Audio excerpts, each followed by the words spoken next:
প্রধানমন্ত্রী মহোদয় সুস্বাস্থ্য এবং সুদীর্ঘ কামনা করছি। তিনার সুযোগ্য আল্লাহ আজকে জাতীয় বিশ্ববিদ্যালয়ে বঞ্চিত ছিল। আশার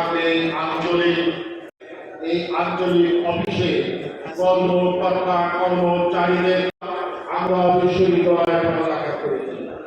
আমরা আস্থার জায়গা আমাদের সকলের প্রিয় ভাইরা,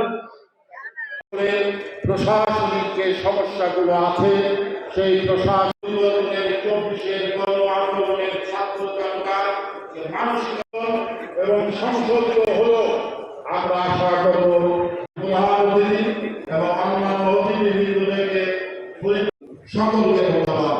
খোদা হাফেজ। বাংলাদেশ জিন্দাবাদ।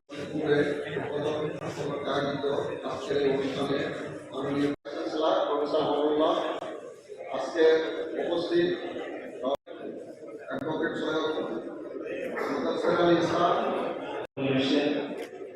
জাতীয় বিশ্ববিদ্যালয়ের অভিভাবক এই আঞ্চলিক ন্যাশনাল ইউনিভার্সিটির যে আঞ্চলিক এই বিভাগ এই কেন্দ্র স্থাপন করা হয়েছে, তার জন্য আমি শুধু ফরিদপুরের পক্ষ থেকে না, সমগ্র ফরিদপুর বিভাগের পক্ষ থেকে আপনাকে ধন্যবাদ জানাই। আজকে আমি মনে করি যে এই পদক্ষেপের মধ্যে দিয়ে আমাদের ফরিদপুর জেলা এবং আমাদের আশেপাশে বিভিন্ন জেলার শিক্ষার পথ আরো সুগম হবে, শিক্ষকদের সুবিধা হবে এবং আমরা আরো বেশি শিক্ষার প্রসার ঘটাতে পারবো। তো অবশ্যই আমি আপনাকে ধন্যবাদ জানাই যে আপনি আপনার কাজের পরিধি থেকে বাংলাদেশের জন্য, বাংলাদেশের আমাদের এই হাজার হাজার লক্ষ লক্ষ আমাদের ইয়াং জেনারেশনের জন্য আপনি কাজ করে চলেছেন, শিক্ষার জন্য কাজ করে চলেছেন।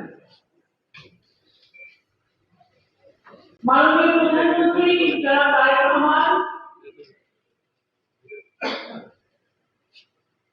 জনগণের ভোটে বিশাল ম্যান্ডেট নিয়ে নির্বাচিত হওয়ার পরে, প্রধানমন্ত্রী হওয়ার পরে উনি সবসময় বলে এসেছেন যে শিক্ষাকে আমরা অন্য যে কোনো খাতে থেকে আমরা অগ্রাধিকার দিব। কর্মচারী আছে তাদের যোগ্য আছে। একটি বিশ্ববিদ্যালয় বক্তব্যের পরে আমার বক্তব্যটা এটা বেমানান হয়ে যায়। এই সরকারের একটা চ্যালেঞ্জ ছিল যে জাতীয় বিশ্ববিদ্যালয়কে বিকেন্দ্রীকরণ করা, মানুষের দূর করায় নিয়ে যাওয়া।